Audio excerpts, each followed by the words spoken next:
G'day there guys, Marky here, and welcome back to another episode of r/relationship advice. As always, if you enjoy today's bloody good stories, I would love it if you would consider commenting, subscribing, letting me know what you think about it down below, really. With that said, I want you to sit back, relax, chuck a prawn to the Barbie. Let's get right into it. Posted by user Born Shirtless, titled, "Feeling forced to cancel my wedding due to an awkward situation, and I'm heartbroken." Hi all.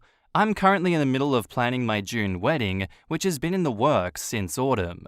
About 6 years ago, I planned a wedding with an ex and hated every minute of it. Swore that I would never wedding plan again after that breakup.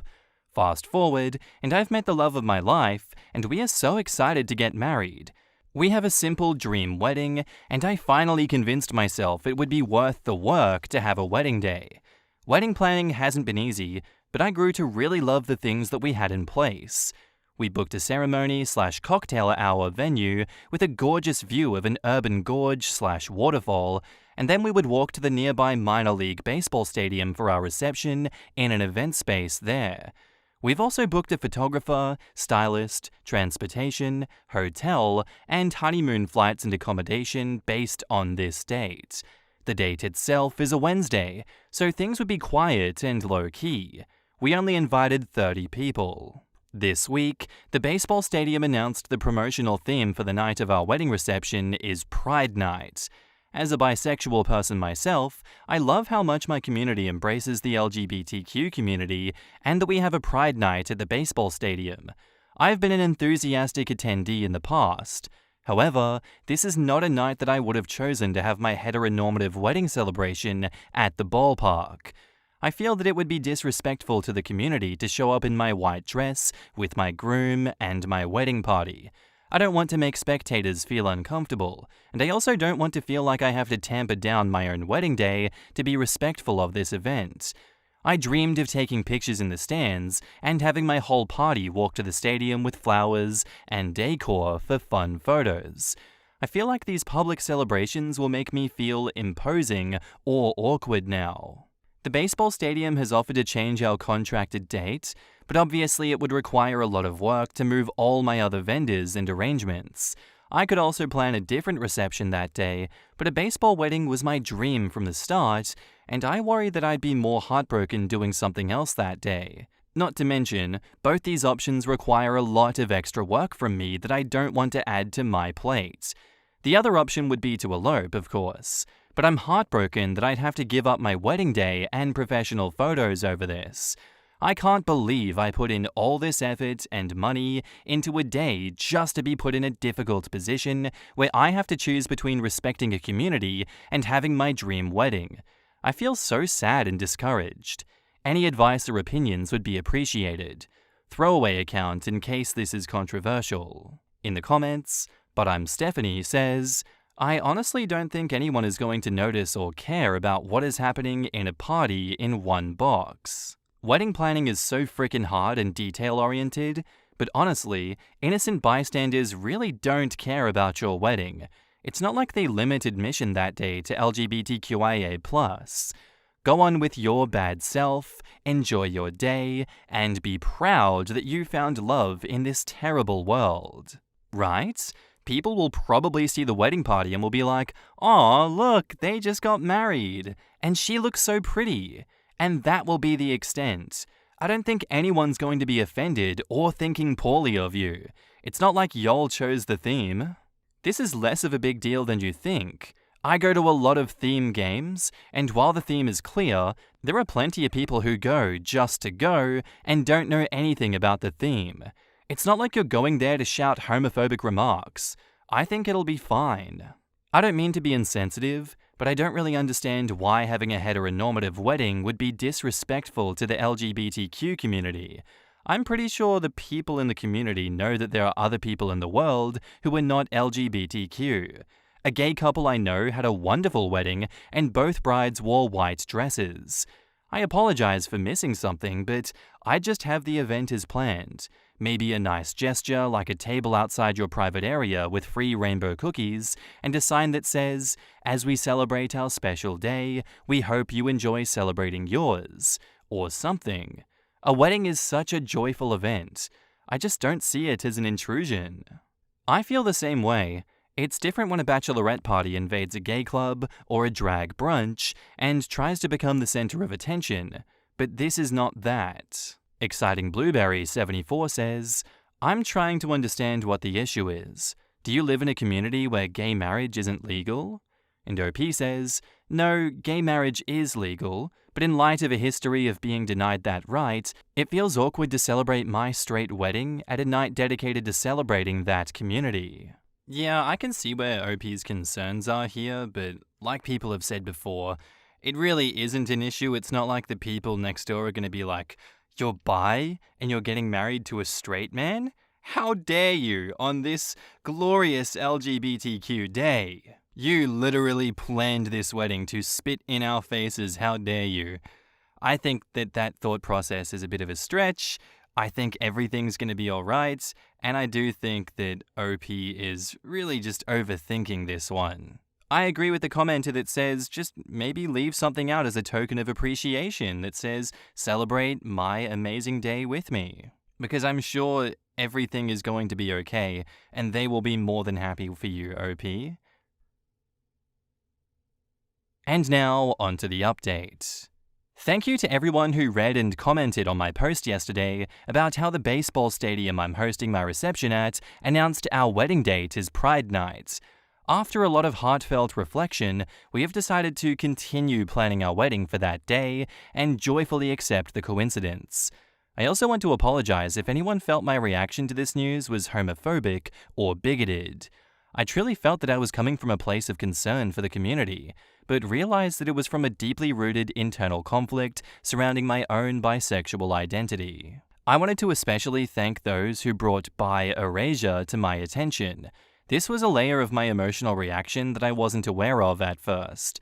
It's not that I wasn't aware of the issue, or that I didn't feel I was a part of the LGBTQA+ community before, but I hadn't realized how my own identity felt compromised by marrying someone of the opposite gender at a Pride event.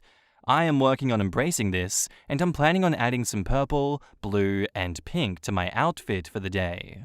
Ultimately, I'm excited that I get to marry the person that I love on the day that we picked, regardless of what other celebrations are occurring that day. I think this will add a fun element to our day that will make for an even better night of celebrating the love that we've found. I'm especially grateful for this opportunity to grow in my bisexual identity and celebrate that my wedding isn't straight, regardless of how it appears on the outside.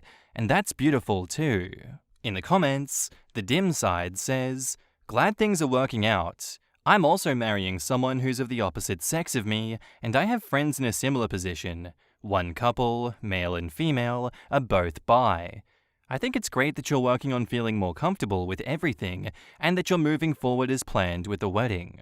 Quotes, I truly felt that I was coming from a place of concern for the community, but realized that it was from a deeply rooted internal conflict surrounding my own bisexual identity. OP isn't the first and won't be the last to experience this, unfortunately. I'm bi and my boyfriend is bi, but together we're straight passing. So for us, it really feels like we aren't allowed to claim being bi, I guess.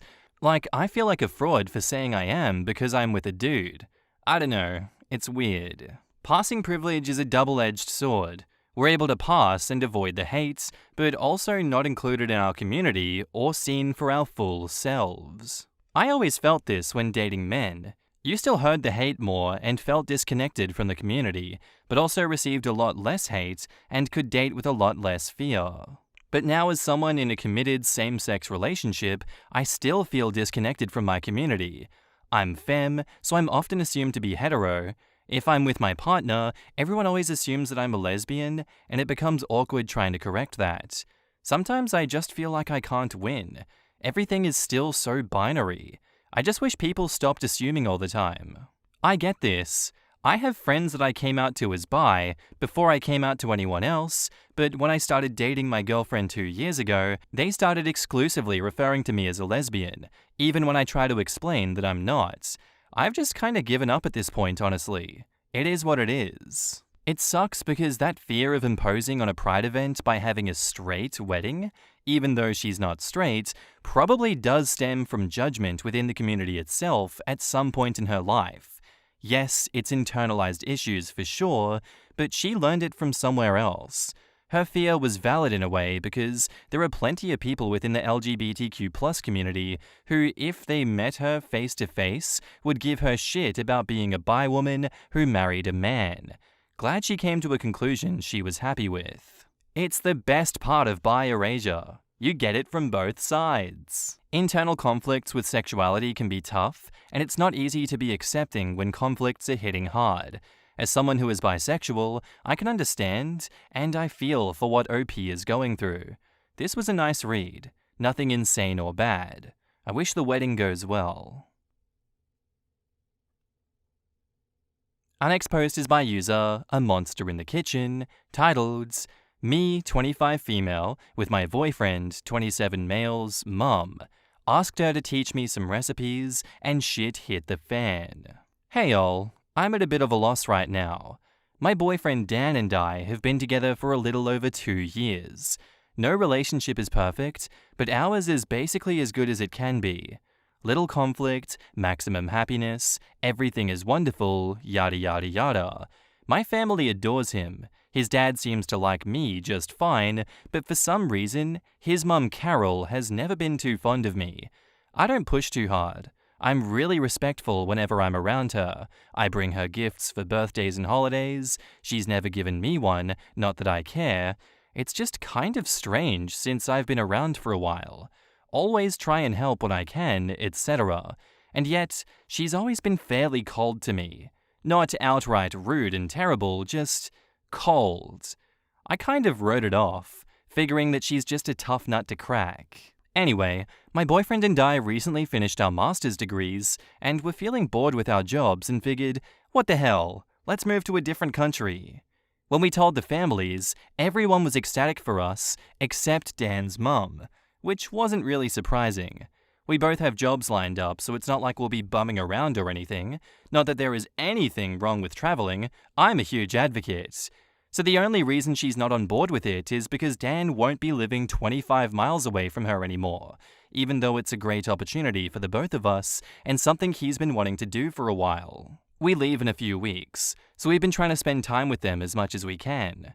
Dan knows about how his mum treats me, and even though she's not rude to me, he's said that he's talked to her about whether or not she likes me, to which she'll reply, "She's fine, I'm perfectly nice to her." So like I said, she's not terrible, she's just not great. To the point where I'd never ask Dan to bash her anything. It just makes me sad because I want to be close with his family because they mean a lot to me. So I've been making some efforts to hang out with her. Anyway, we were over at his mum's house for dinner this weekend, and I offered to help her in the kitchen, to which she reluctantly obliged. Now, she's a decent cook, but in no way is she an amazing chef or anything. She never mentions secret recipes or anything like that, but I thought that it would be a nice gesture to ask her to teach me some of her recipes. So while I was chopping onions, I said, "Hey Carol, I was wondering if you would teach me some of your recipes. Dan loves your cooking, and I would love to cook for him when we're abroad to remind him of home since I know he'll miss your cooking." Then she stopped and walked out of the room. It was super awkward. So I waited around a bit, and when she finally came back in, she started yelling at me about how out of line I was. She was saying stuff like, "How dare you? You think you can replace me?" And all this crazy stuff. I was completely shocked and dumbfounded. I immediately walked out and told Dan, who was heading into the kitchen to see what the commotion was about, that I would be leaving. He told me to wait in the car because he was really confused. I sat there for 3 minutes when he came out apologizing, saying his mum was completely in the wrong, so we left. So here I am, a few days later, confused as hell. I'm happy that Dan stuck up for me, but this situation is so ridiculous, I have no idea where to go from here. He's currently not speaking to his mum, but has received texts from his dad apologizing and chalking his mum's freakout due to the stress of Dan leaving soon. I don't want to be the reason he severs his relationship or anything, but I also feel pretty disrespected over something so silly. Any advice on how to handle this? In the comments, Defiancy says, "She feels threatened that you are replacing her as the woman in Dan's life. That's why she reacted the way she did when you asked about the recipes. This is something she has to deal with on her own, because she seems like a very overprotective mother that hasn't grasped the concept that her son is an adult. OP replies, "Thanks for your response. I totally get that she may feel threatened that I'm taking her son away, but I want the opposite. I think that's why I'm so hurt. The last thing I want to do is pull him away from his family, and in an effort to get closer to her, she pushed me away and accused me of something ridiculous. You want her to be a different person than she is. She's not going to be the person that you want her to be. This is who she is. Inappropriately attached to her son and prone to lashing out when she feels like someone might be more important to him than her. Monitor this situation carefully. How your boyfriend treats this going forward is going to be key to your relationship. You can deal with this situation if he's 100% on your side about her inappropriate behavior and shuts her down hard. You can't if a week from now he's waffling about how she didn't really mean it and she's always been like that, and insert reason here why mummy needs to be coddled. r/justnomother-in-law is full of these stories of loony mums who have unhealthy relationships with their sons. For the most part, they are really funny stories. How dare you? You think you can replace me? This, however, is disturbing. I mean, he's 27 years old already. At least Dan stood up for you right away. Who's been here since the Just No Mother-in-Law days back in 2020? Let's go. OP replies, "It's crazy to me that Dan always mentioned she was overbearing, but not anything like this.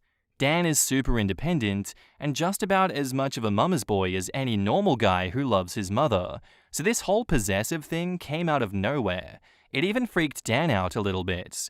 But yeah, he's a great guy. Thanks for your response." I also have to give you props for walking right out of the house when someone tramples on you like that. Way to go. It's so easy to be shocked by the yelling, to think you did something wrong, or that you must respect a parent, or try not to make waves, or just get along with the family. But your first instinct was to walk right out, the absolute correct response when someone tries to shit on you. I'm in awe. It sounds like Dan's mum is having an episode of combination empty nest syndrome and massive jealousy. She feels like you are taking her son away, that she's losing him, and that you are trying to replace her. Unfortunately, there isn't much that you can do. Dan's response was appropriate, and should this sever some ties, it is not your fault. If you really want to, you can try to reach out to Carol in a non-confrontational way. Shoot her a thoughtfully worded email, but I would avoid apologizing, as you haven't done anything wrong. Maybe something like, "Carol, I wanted to reach out to you to discuss what happened the other night. It was not my intention to upset you or make you feel like you were being replaced. We are both going to miss you and Dan's dad very much when we are abroad, and I was hoping to find a way to feel closer to you. I love Dan, and being able to have a relationship with you is important to me because I know how important you are to him." OP says, "This is a great idea. Thanks for taking the time to type that out for me. I tried to do this earlier, but my thoughts were still kind of jumbled, so it was hard for me to articulate something without being slightly combative." NME Vivid says, "Sorry I'm a little late to the show. That being said, my mother treated my wife the exact same way. No matter how many times I told her to knock it off, she was continually an asshat to her. Finally, I just laid it out for her by saying, look, you have two options. 1, keep continuing to act like a bitch towards my wife, and we will cut you out of our lives completely.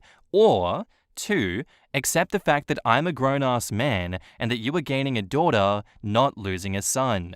Thankfully, she chose option 2. This, by the way, all took place at about year 2.5 in our marriage. So far, she's pulled her head out and has been really great to my wife. I wish you nothing but the best, but it needs to be him talking to his mum about her attitude towards you. Yeah, honestly, big agree with that one. But you'll see in the r/justnomother-in-law subreddits a bunch of people that just will never stand up to their mums like that. Just some primal instinct within them. It's like, I have no spine, and I will not confront my mother. I know that my mother won't listen to my partner, but it's not my job to change her. I know what she's like. And it really sucks to read so many marriages and relationships just spiral out of control because of an overly controlling mother like that. Someone that's just insane. Like, what a batshit crazy reaction to be like, hey, this is a bonding moment right now. I'd love to learn some secret recipes that you've got that your son loves so that I can share a connection with you and we can grow as a family. And she's like, and I took that personally. Get out of my house. How dare you threaten me like that? Not even threatening me with a good time. That's a terrible time in my point of view. I don't know what kind of fight, flight, or freeze response I would have in a situation like that. But yeah, walking away from that and not being a part of it is definitely the way to go. And now, on to the updates. Hello again, it's me, the monster in the kitchen. By the way, my username referred to me. I don't think she's a monster. I just felt like it was funny referring to myself as the monster. Probably should have clarified that. Thank you so much for all your responses. I logged out and came back to an inbox swarming with support, advice, clarification, etc. I really appreciate the time you all took to respond to my issue. It means a lot, internet strangers. Anyway, I'm happy to say that this is a positive update. I definitely sympathized with her because I know that it must be scary to have your only child. Yes, Dan is an only child, as a lot of you guessed. How astute of you, Reddit.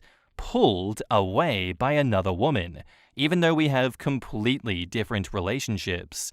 But regardless, it doesn't excuse what she did. So I let Dan initially reach out to her, to which I followed up later. Dan gave her a call and was very nice yet firm with her about how she treated me. Carol responded by saying that she was really embarrassed and sorry, and that she felt terrible and wanted to give each of us some time to cool off before reaching out. I initially told Dan that I wanted to send her an email based off of what user Vanity Pride Lust had drafted, so he told her that I would reach out when I was ready because I really wanted to frame the conversation rather than have her feel like complete crap for her outburst. So I sent her a text later in the evening, and we met for breakfast this morning. She was so apologetic and cried, and I said that although it did hurt me, that I understand where she's coming from and am in no way trying to replace her. I respect her a lot because she raised my literal dream man. So even though we may not be best friends, she's done a lot of things right. We hung out for a bit, ended things wonderfully with a redo invitation to cook dinner together this weekend, her recipes, and hugged goodbye. All is right in the world. Thanks again for offering insight and perspective. Y'all are the best. And P.S. Dan is the best. Can't wait to lock that shit down. Any Redditors in Australia, see you soon. Hey, that's me. In the comments, Jen Toon says, "You're a great partner. That is the sweetest thing that I've read on this sub. Thanks for the post." OP replies with a smiley face. Another little ego boost? If Carol is reacting this strongly to you as a potential threat, it's because you're the first woman in Dan's life that he's ever loved so much or been so serious about. She's never had to process these feelings before because no other woman has ever meant as much to him as you do, and she knows it. That's pretty strong evidence that you're the one. Yee, I have romantic goosebumps. Good job being the grown-up in this situation. I can't imagine that I would be able to forgive her crazy so quickly. OP says, pick your battles, I suppose. I love Dan enough to swallow my pride a little, and she's shown genuine emotion, so I figured that it was for the best. Plus, we'll be gone soon enough. Just kidding. Kind of. Regardless, I'm just glad that everyone is at peace. From your posts, I don't think that you swallowed your pride at all. In fact, quite the opposite. You showed yourself to be a big enough person to put aside your hurt feelings, to empathize with her as she was overwhelmed with her feelings. We are all people. We are all going to have our moments where we don't handle our feelings right. You handled yourself with grace and proved yourself to be a caring and sensitive person, which are all characteristics to be proud of. What is this honest apology, open communication, and proper respect for boundaries and areas of influence? That's not the tea that I come here for. Actually, this was handled well by all concerned, eventually. If this communication and empathy catches on, where will we get our drama? I love the drama, but it's gobsmacking how often problems could be solved if people just talk to each other. Let's wait a few years. We have no idea where Grandma is willing to go. There is an important lesson here. The boyfriend immediately responded and shut his mother down when she stepped out of line. None of this, "I don't like being in the middle" garbage that wishy-washy partners pull when they refuse to appropriately handle their own families. The sooner you stop it, the less hurt feelings and lingering resentments to permanently poison in-law relationships. Not only stepped in when mum was out of line, but was also consistent in doing so. Some stories, it feels like the man and woman with the toxic parents expect like a medal and mind-blowing sex just because they stepped up once. And even then, it's like the bare minimum because they continue to let it happen unchecked. Yeah, because a lot of people are conditioned to do that and then spineless, even when it comes to their partner, who should be the most important person in their life. This story just goes to show that the faster you put out that fire and you show that you are serious about it, the easier these conflicts can be resolved. Whether that's the way that this story resolved in the way that it did, or you cutting that person off completely straight away. I'm sure there are middle grounds for these situations as well, but when you're dealing with someone that is chaotic, like that mother-in-law in the story, there's usually only those two paths to go down. With all that said though, I'm very much glad that things worked themselves out, and I really hope that Grandma didn't make her way down to Australia here. We have enough problems as is, okay? Our next post is by user I Want It That Way 6, titled, "My 5-year-old gets taken out of class every day, but not sure why. My son recently informed me that just about every day, some type of aid lady takes him from the class and brings him to a different room with games, balls, scooters, other sensory type equipment. He says they play things like Uno or Mother May I. Sometimes they ride the little scooters down the hallway, other times he does exercises like jumps and stuff. I guess I'm just surprised that his teacher never told me any of this, not in an email or parent-teacher conference. I was just wondering, does anyone here know why this happens? I feel like I'm not doing something right at home for them to have to go out of their way and take him out of class. Apparently, it's only him, and 2 boys that get taken out of the class do this. He is not special ed or diagnosed with anything. I will obviously ask his teacher, but I wanted to know if anyone else had this in their school. I know growing up that I had nothing like this in elementary school, so I'm so confused." In the comments, Jean's Hairy Mole said, "They should have discussed this with you. Having said that, it seems cool that they're trying to accommodate your high-energy child instead of punishing him." And OP replies, "Yeah, I agree. I love his school, and his teacher is amazing.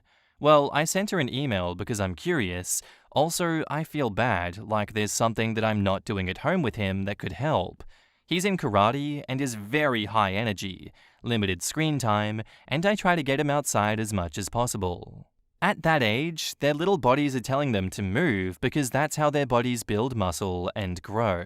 Have you had him tested for an attention deficit disorder? My sister was like this and didn't really change until she got therapy for it. She tried meds, but didn't like them.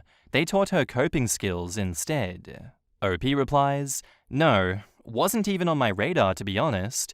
I feel like half the comments are telling me to get him tested ASAP, and the other are saying that it's normal 5-year-old boy behavior. It might be both. One does not exclude the other.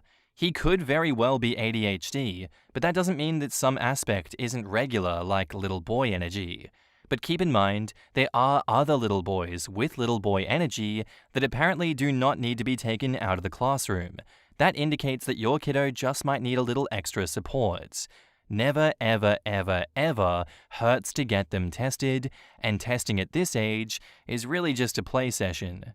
You have literally nothing to lose." Scorp128 says, "If your child was disrupting the learning of others or being disruptive in the classroom, the teacher would have told you. If the teacher has not mentioned getting your child tested for ADHD, it is probably not something to worry about. Just something to keep in the back of your mind, not something that has to be acted on ASAP. Do have a conversation with the teacher, but this sounds like the teacher realizes your child is high energy and is giving the appropriate opportunities to your child so their energy levels do not become an issue. Does this school follow a Montessori program?" OP replies, "Not Montessori, just public elementary. And yeah, that's what I figured. If this was a problem, I would have been notified by now. I guess they haven't told me because it's not a big deal, and that they had me wondering if this was a thing now that all public schools did. He is definitely high energy though, so I'm grateful they accommodate for him and not punish him for it." OP said this, and a lot of people replied that it sounded like occupational therapy. OP says, "Yes, he is very high energy. Also, recently discovered during carpet time, he, as well as the other two boys, as I mentioned above, they have to sit in these special chairs while all the other children sit on the floor. They almost look like a rocking sled or something. I'm almost wondering if I should get him tested for ADHD." And now, onto the update. Sorry, I don't know how to link to my post from yesterday, which is what I'm referencing, but I got a lot of responses asking me to update once I emailed his teacher. It's not occupational therapy, which is what some people here thought, but I was clarified that I would have had to consent if that was the case. So basically, the school has built-in universal supports for all children. Some of the tools they use for my son in particular is that rocking chair that he sits in at circle time and sensory breaks being done by a para. He doesn't go every day like I was originally led to believe, but usually 3 to 4 times a week, pretty much when they have the extra para available to help. This is also why his teacher didn't formally tell me, because she said that it wasn't a certainty that he'd even be able to go every day. Also, because it's just part of their tools they implement for students who they feel need it. It's not like an IEP plan. He doesn't get taken out of class during any type of important instruction time, it's during snack rest time. I am very grateful for his teacher. She said my son is very funny and makes her laugh all the time. He just has lots of extra energy and is really benefiting from this kind of reset time. She didn't mention anything about ADHD in her reply email and didn't mention that he's causing any disruption to the rest of the class. In the comments, the Kitten Patrol says, "I'm having flashbacks to a parent crying when I talk to them about figuring out together how to productively manage their 4th grade kids' energy, fidgeting/ADHD. I was apparently the first teacher ever to frame it as something to work through rather than, 'your kid's a problem.' I was almost certain that it was ADHD. Not something I have myself, and Mum confirmed without me having to ask. In general, I apparently disappointed a lot of parents when I had to tell them no, I just taught these summer reading classes while getting my PhD, they couldn't transfer to my non-existent school. I'd let kids stand while they worked, I introduced a bunch of parents to fidget cubes. In general, being a teacher with ADHD and anxiety, I worked to try to meet students where they were." Reading about a school having built-in accommodations like this, especially the chairs for students who can't sit still, I love it so much. I do agree Mum should have been told, but I just love so much that these high-energy kids aren't just being treated like bad kids. I agree she should have been told, but part of me feels like it's because they don't view it as him being a nuisance, they just try to do what works best for him with no stigma. Hence, no talk felt required. A cool way of communicating it with the parents would be, at school, we work to find what tools our learners need to be thriving. These are some of the tools that student finds helpful. And then parents can implement those things at home too, and have support learning themselves that needing a break is okay, fidgeting can be helpful, etc. Especially since the teachers learn tools that a parent rarely gets the chance to learn. It gives the parent a chance to learn specific things about their child and how to help them without having to take the entire course on it. Wow, his teacher is a rock star, and OP plus son are lucky to have them. I wish this was more standard. Teachers need to be paid more in general. As a teacher, I also wish this was more standard. I begged for 2 of my students to have access to my school's sensory room this year, grade 2. Both denied. Not for lacking the desire to give them access, but because we simply don't have the staff. So frustrating. Anyway guys, that's where I'm going to end today's episode. I do hope you enjoyed. If you did, let me know what you thought about it down in the comments below, and I'll see you in the next one. Bye.